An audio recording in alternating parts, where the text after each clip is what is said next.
Hey, what's up everyone? I'm VMag, and welcome to the first Pokemon challenge on my channel. Before we start, however, you may be asking yourself, what is a Pokemon challenge? Well, basically, in most Pokemon games, I can say from experience that most of them aren't really that difficult. What we are doing today is giving ourselves certain rules, which can make the games more difficult and a bit more fun. This will give a twist on some of my favorite games from while I was growing up. One last thing to add is we will be giving ourselves some extra rules to make things harder for us. But yeah, with that out of the way, if you didn't read the title already, we are going to be trying to complete Pokemon Red and Blue version using only a JigglyPuff. And although JigglyPuff might not be the worst Pokemon, looking at its stats, I still think this challenge can prove to be quite difficult. As previously mentioned, I will be putting up some rules to make things even harder. Rule number 1, no items in battle. This will be excluding Pokeballs, and I will mention why later. Rule number 2, no other Pokemon are to be used in battle other than Jigglypuff. This is for obvious reasons. We're trying to see if we can beat the game with just Jigglypuff.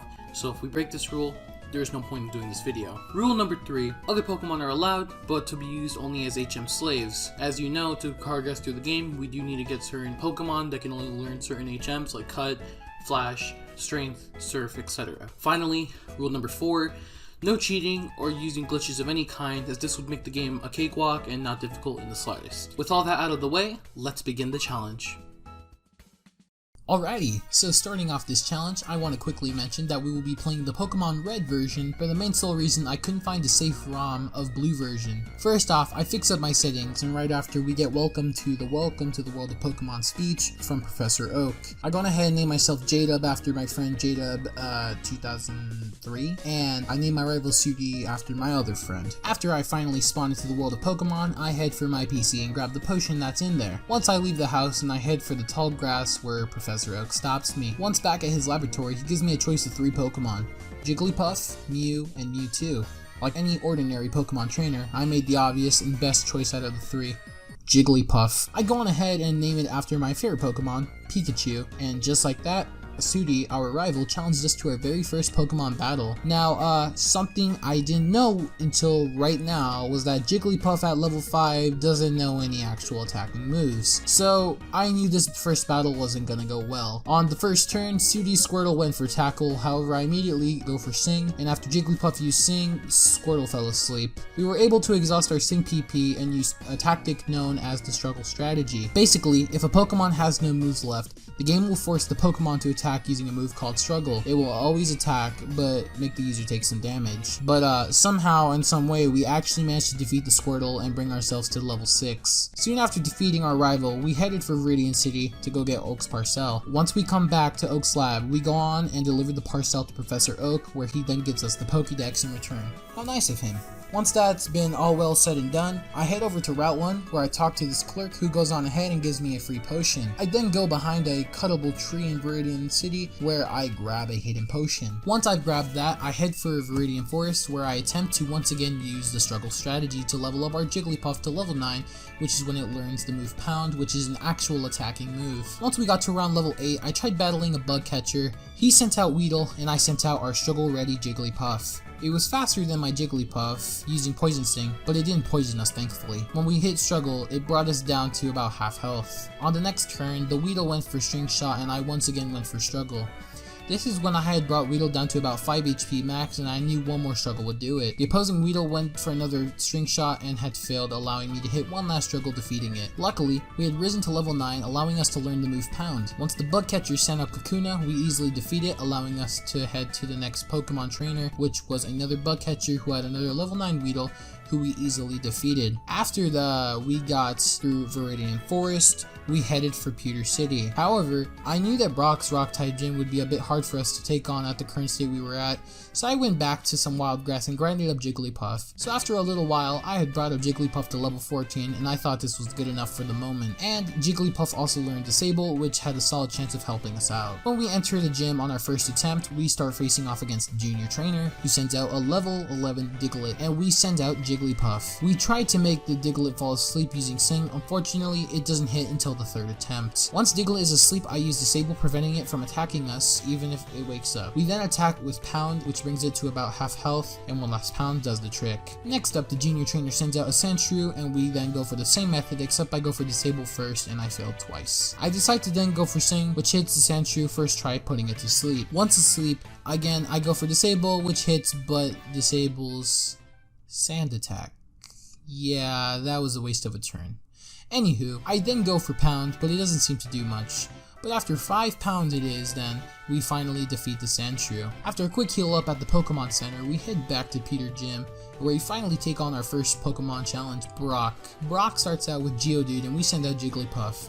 We tried to start out with the strategy using Sing and going with Disable right after, but that unfortunately messes up. GEODUDE goes for Tackle over and over, and to be honest, it didn't do much at the time because we had a pretty solid defense. But the next turn, I try to go for Sing again, but once again it fails. It's not until my 5th attempt that I finally hit Sing and GEODUDE falls asleep, but then I found out the hard way that it was all in vain since Brock had full heals. So, if you're playing Pokemon Red and Blue version normally, you would never ever have a status attacking move at the time because the earliest you could get one is with Pikachu, with Thunder Wave, but Pikachu is an electric type so it doesn't affect. Somehow I didn't know that Brock had full heals, so that's something new. You learn something new every day, I guess. This time I go for Disable, and it does work. However, GEODUDE immediately gets undisabled, so I finally decide to go for Pound, and it does a little to no damage. Eventually, as you expected, I did end up losing as I was too weak to even defeat Brock's first Pokemon. So I go back to the wild grass and return to training Jigglypuff off of wild Pokemon. Literally, after a long time of grinding, I got Jigglypuff to level 20, even making it learn Defense Curl. However, I tried to use Struggle strategy because I thought at the time Struggle was not a normal type move in Gen 1. That's not the case until Gen 2. However, using the Struggle strategy, let's see how this goes on attempt number 2. Once again, Brock sends out his GEODUDE and I send out Jigglypuff. Since I am quite a higher level, I go first with Struggle. This time I saw how much damage I did. I realized it would be possible to win this fight. Brock's GEODUDE went for Tackle, which did nothing to Jigglypuff. Eventually, I ended up getting past GEODUDE and moving on to ONIX. ONIX seems to be faster than Jigglypuff, starting out with Screech. As expected, it lowered my defense drastically. We then get our turn and hit Struggle on ONIX, which seemed to do almost nothing. Turn 2, ONIX goes for Screech again, and right after we hit another Struggle. Skipping ahead to a little bit, I ended up defeating ONIX with Struggle, but unfortunately still lost due to the fact Jigglypuff got knocked out by Struggle Recoil. And in any Pokemon game, if all Pokemon are fainted, you will black out and lose the battle regardless if you defeated the opposing Pokemon. After this second attempt, I actually decided to do a bit more training and get Jigglypuff up to level 21. Although it's not much, I hoped it would help me. On attempt number 3, Brock sends out his GEODUDE and we go with Jigglypuff. Since we had such a high level difference, we hit first and we came back with Struggle strategy, since Struggle was doing more damage than Pound at the time. The first Struggle did a decent amount of damage and then GEODUDE used Defense Curl. Unironically, the next turn we hit a critical hit and this brings GEODUDE down to about a little less than half health. Eventually, we are able to defeat GEODUDE and move on to ONIX. ONIX seems to still be faster than our Jigglypuff and uses Tackle. This, however, did almost nothing and we were able to go on ahead and use Struggle. Thankfully, it was a critical hit, but I still felt like we were doing nothing. Skipping ahead a bit, we hit another critical hit, bringing ONIX down to half health. The next turn, ONIX uses Tackle, but misses, allowing us to hit our Struggle once more. On the next turn, ONIX hits another Tackle, but it seems to do a bit more damage. We once more go for Struggle, and on the next turn, it got a bit scary though because ONIX had to hit a critical hit. We were at 9 HP and about to lose once more. Thankfully, ONIX went for Bite, which means it can't attack for 3 turns, and we were lucky and defeated it with only 2 struggles used. Thankfully, we didn't die, and we defeated Brock, getting us our first gym badge with only 6 HP. After defeating Brock, he gave us TM34, which contained Bide. This is a move which I will never use, as why would we want to take damage? Yeah. After a quick heal up at the Pokemon Center, we make our way to Mount Moon. Skipping ahead a little bit, there was a Rocket Grunt which gave us no challenge, and after beating him, we then beat a Super Nerd. Immediately right after, I choose the Helix Fossil, which is only for Chads. Once we finally get through Mount Moon and get to Cerulean City, we once more go and head directly for the gym. Once there, we skip the first gym trainer and then are forced to fight this junior trainer, and we easily win. Once we got a quick heal up at the Pokemon Center, I for some reason went on ahead and did some training. I did this until Jigglypuff got to level 28 and then healed up once more, and went to the Pokemart and bought 5 Pokeballs. Once back at the Pokemon gym, we went to go get our first attempt on Misty. She started the battle with Staryu and I sent out JigglyPuff. Immediately, I go for Pound, but Misty Staryu was faster and hit Water Gun first. Although it didn't do much damage, JigglyPuff immediately hit Pound, bringing Staryu to a little less than half health. Once we got to the second turn, Staryu went for Tackle and I hit Pound. Staryu hit first and didn't do much damage. We finally got through Staryu and Misty sent out STARMIE. I tried to go for Sing and STARMIE ended up going first, hitting JigglyPuff with Bubble Beam.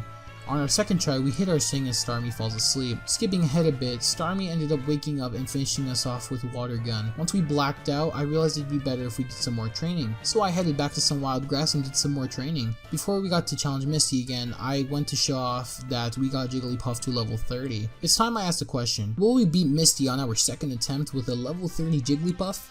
Let's find out. Once more, Misty starts out with Staryu and I go out with JigglyPuff. Staryu hits first with Water Gun and right after we go for Pound. This brings Staryu to about a little less than half health once more, and on the second turn Staryu goes for Tackle, which does almost nothing, and we take it out with Pound.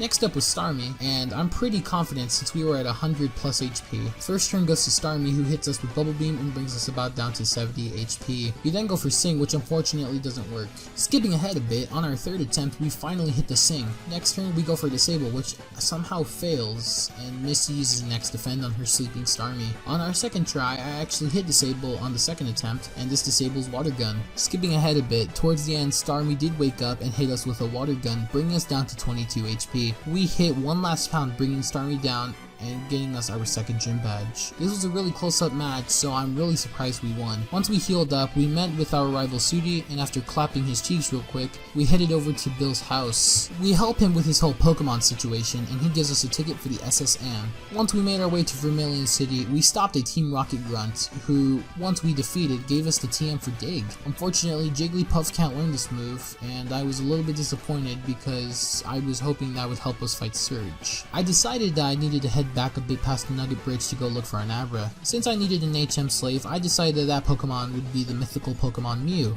Since, if you didn't know, Mew's whole tactic is that it can learn any move from any Pokemon, that includes HMs. So if you don't know how to catch a Mew, just follow my steps.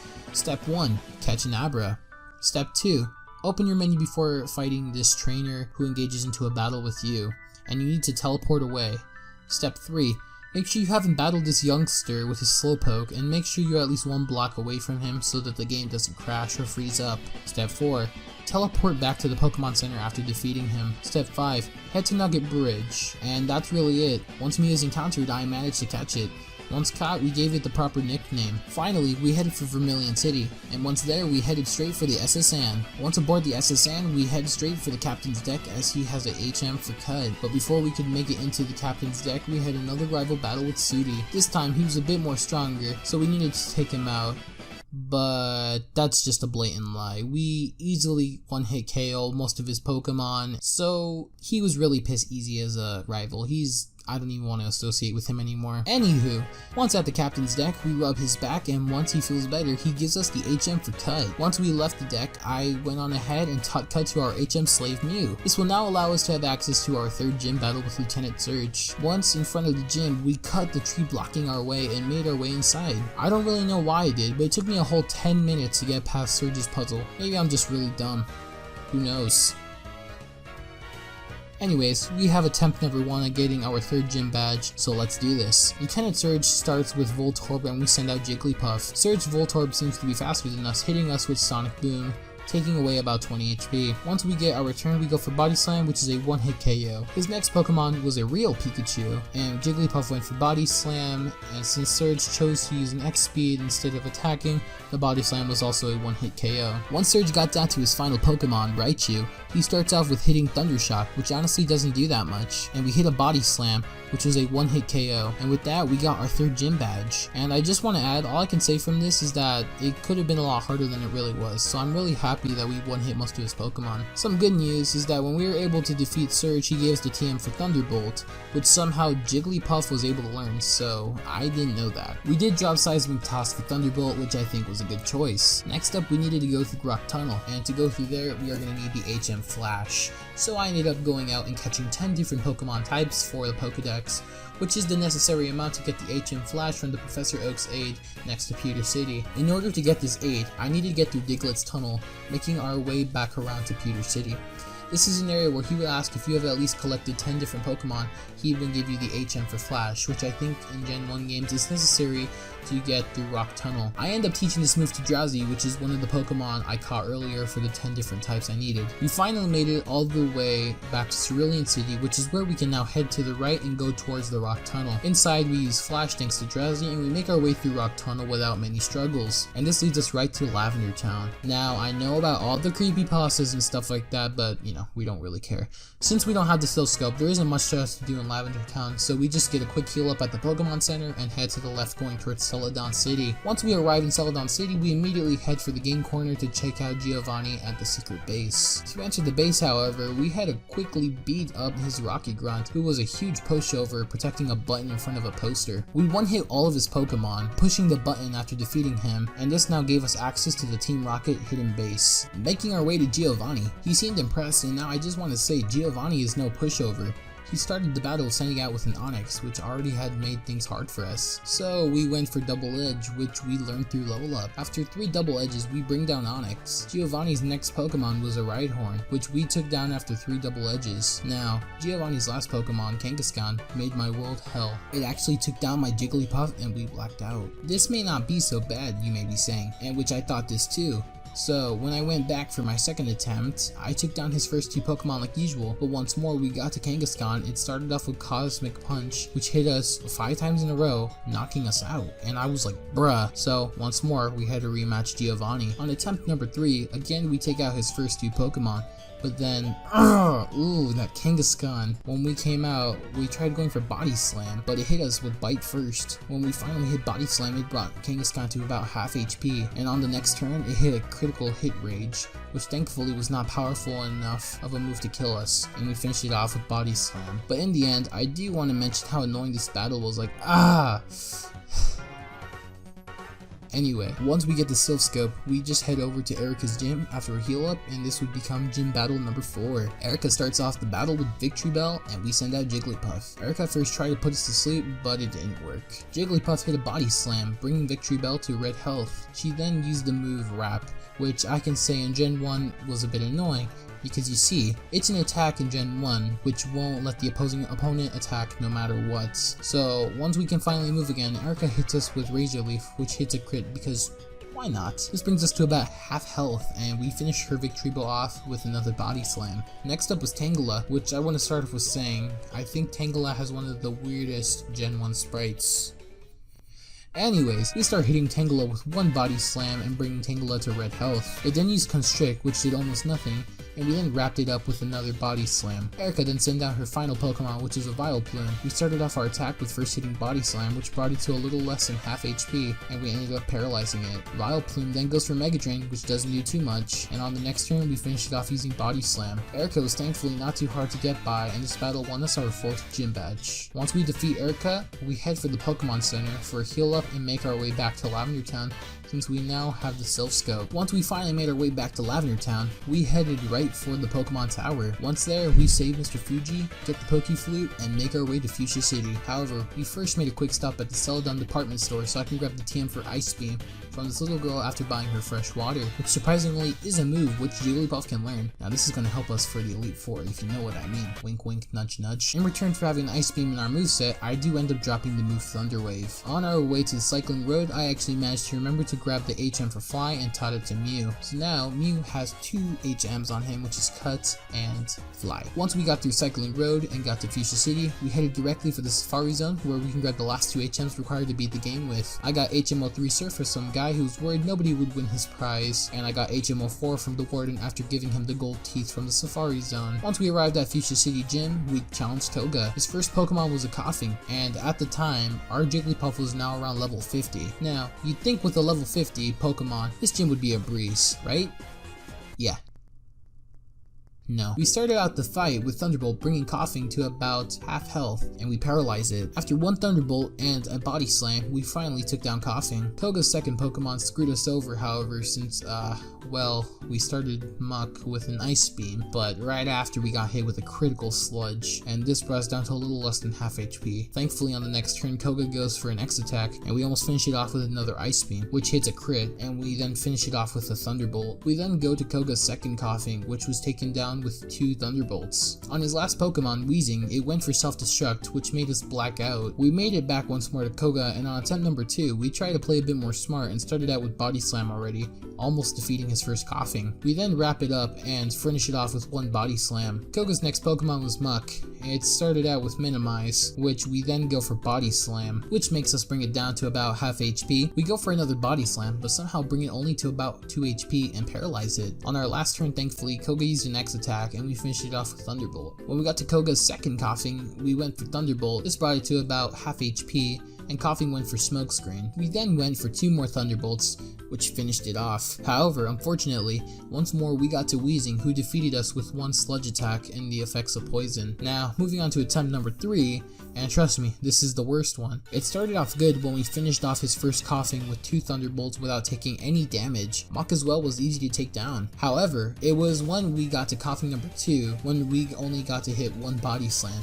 Because right after that Coughing, Smokescreen really hit us hard, because when we went for Body Slam, after that, we didn't miss once, not twice, not 3 times in a row, but we missed Body Slams 4 times in a row. This was literally the worst run of the Koga fight ever. But eventually, we came back on attempt number 4, and we finally got lucky. We took down Coughing number 1 with a 1-hit KO Body Slam crit, which then we move on to Muck, hitting only 2 Body Slams and finishing it off with a Thunderbolt. And I was like, wow, I sure am lucky. 2 Pokemon down and no damage taken yet. Not even on Coughing 2 were we affected that bad, because we took it down with 2 Body Slams. When we finally got to Weezing, we went for 2 Body Slams and we got hit with 2 Sludges.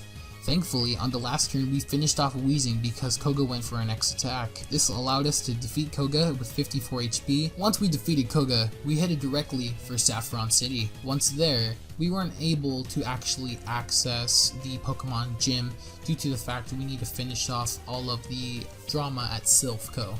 So, once we get there, we quickly get through Silphco since I know exactly where to go. We have another rival battle with Sudi, who we quickly beat, and we defeated Giovanni as well with no struggle and obtained the Master Ball. Once we finished our business at Silph, we headed for Sabrina for our next Pokemon Gym badge. Once at Sabrina, she started out the fight with Kadabra, who attacked us first with Psychic, but we got a 1-hit KO Body Slam. Next up was Mr. Mime, who used Confusion right off the bat. We bring Mr. Mime to 1 HP pretty much with Body Slam, and the next turn we go for Toxic. However, Sabrina used a Hyper Potion, but after 1 Ice Beam and a final Body Slam, we took it out. Sabrina's third Pokemon was a Venomoth, and with 1 Ice Beam, we froze the Pokemon. We kept using Ice Beam until we finished it off with a Thunderbolt eventually at the end, and then it was taken out. Sabrina's final Pokemon was an Alakazam, and we hit it with Toxic, and it went for Psybeam. But in the end, with 1 Body Slam, we took out Sabrina, winning ourselves our 6th gym badge. We next head back to Pallet Town, and I headed for Cinnabar Island. It was a really short swim and I somehow didn't encounter any wild Pokemon or trainers. And after a quick heal up at the Pokemon Center, we headed for the Pokemon Mansion to get the secret key. Once the secret key was obtained, we headed for the Cinnabar Gym to get our second to last gym badge. The leader we needed to defeat was Blaine, and his Fire-type Pokemon. But before we fought him, he gave us some bad advice which forced us to break one of our rules, so we ignored it. Anyways, first up, Blaine sent out Growlithe, who, for whatever reason, went for a Leer.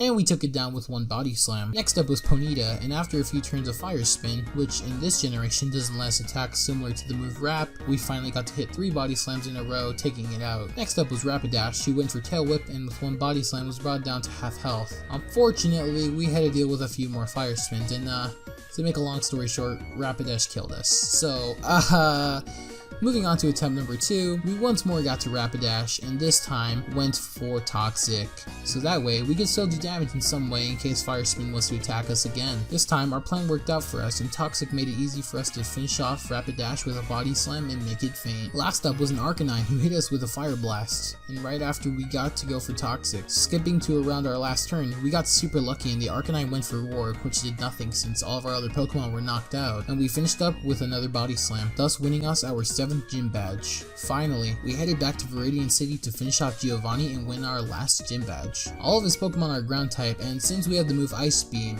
he almost got all of his Pokemon one-hit KO'd. Though his Nidoking, Nidoqueen, and his RHYDON all took 2 Ice Beams to take out. After shortly defeating Giovanni, we won ourselves the 8th and final gym badge, so we were eligible to go fight the Pokemon League. All we had to do now was defeat our rival one last time, get through Victory Road, and defeat the Elite Four. After heading to the left from Viridian, we meet up with our rival, and I honestly felt like we had every counter for his team. Pidgeot was taken out with Thunderbolt, Rhyhorn was taken out with Ice Beam, and even his little Growlithe couldn't stand a chance with our Body Slam. When we got to our rival Sudi's Blastoise, we got super lucky. Blastoise went for a Skull Bash, which is a 2-turn move similar to Solar Beam, and hit a Thunderbolt, which was able to finish it off. And just like that, we beat our rival with only a sliver of HP somehow, and once defeated our rival, we headed for Victory Road. And once we made it through that to the Indigo Plateau, we finally got a taste of the Elite Four.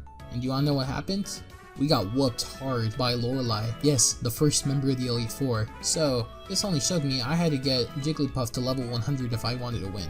So after a lot of training in the wild, I decided it'd be better to grind off the Elite Four. So I fought them over and over and over until eventually, after a lot of training, I mean a lot of training, so this took like over 3 hours. Finally though, we got Jigglypuff to level 100 and we were able to take on the Pokemon League. First up was Lorelei, the first member of the Elite Four. She started out with 3 Pokemon who were half water type, Dugong, Cloyster, and Slowbro. After 1 Thunderbolt for each Pokemon, we took it out, and that was already 3/5 of her team. Jinx went down in a Body Slam, and Lapras met the same fate after 2 Thunderbolts. After defeating Lorelei, Bruno was next. Onix was taken out rather quickly with 1 Ice Beam, and next up was Hitmonchan, which I took down with 1 Body Slam. After him was Hitmonlee, who was also taken down in 1 Body Slam. Bruno's second Onix came out and was easily one-shot KO'd by an Ice Beam. Finally, Machamp came out and I brought it to 1 HP with a Body Slam, and Machamp killed itself using submission due to recoil. Elite Four member number 3 is Agatha, who starts off with Gengar. It's not until I got Gengar to about 1 HP when Agatha withdrew Gengar to send out Golbat.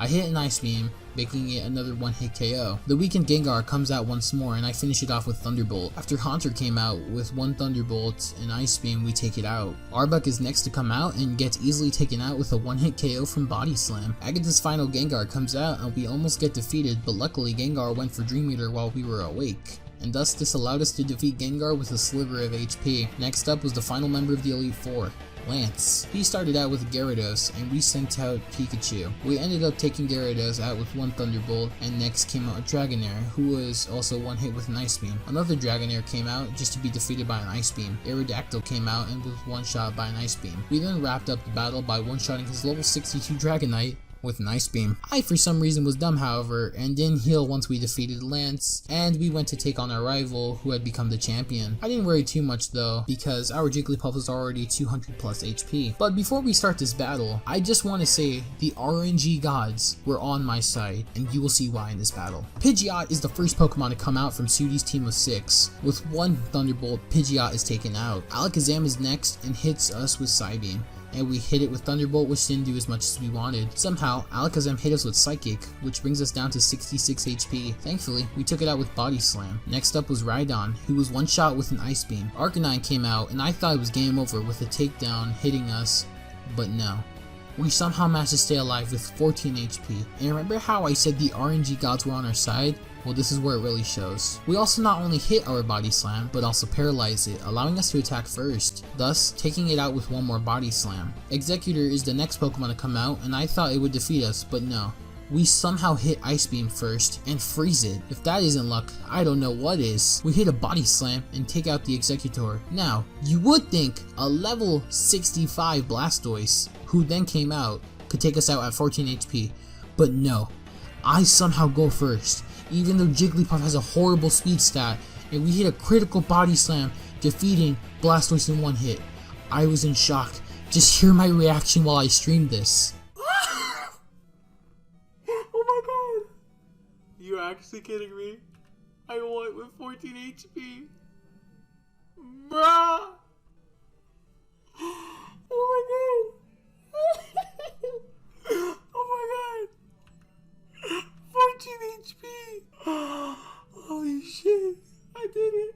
In the end, let us ask the question we had at the start of this video. Is it possible to beat Pokemon Red and Blue versions with only a Jigglypuff? One answer and one answer only. Yes. Through all of our feats and all of our struggles, we somehow were able to defeat Sudi, our rival, with just Jigglypuff, who somehow can learn a lot of really good moves with TMs. However, that's gonna be it for this video. I do want to mention how long this video took because this is one of the longest videos I've had to work on because I had to cut down 7 hours of footage. But in the end, I hope this video was worth it. Please make sure to leave a like, comment, and subscribe as it will always be appreciated. Don't forget to follow me on Twitter at VMAX17 of course. I just want to say one last time, thank you guys so much for watching and have yourselves an amazing rest of your day.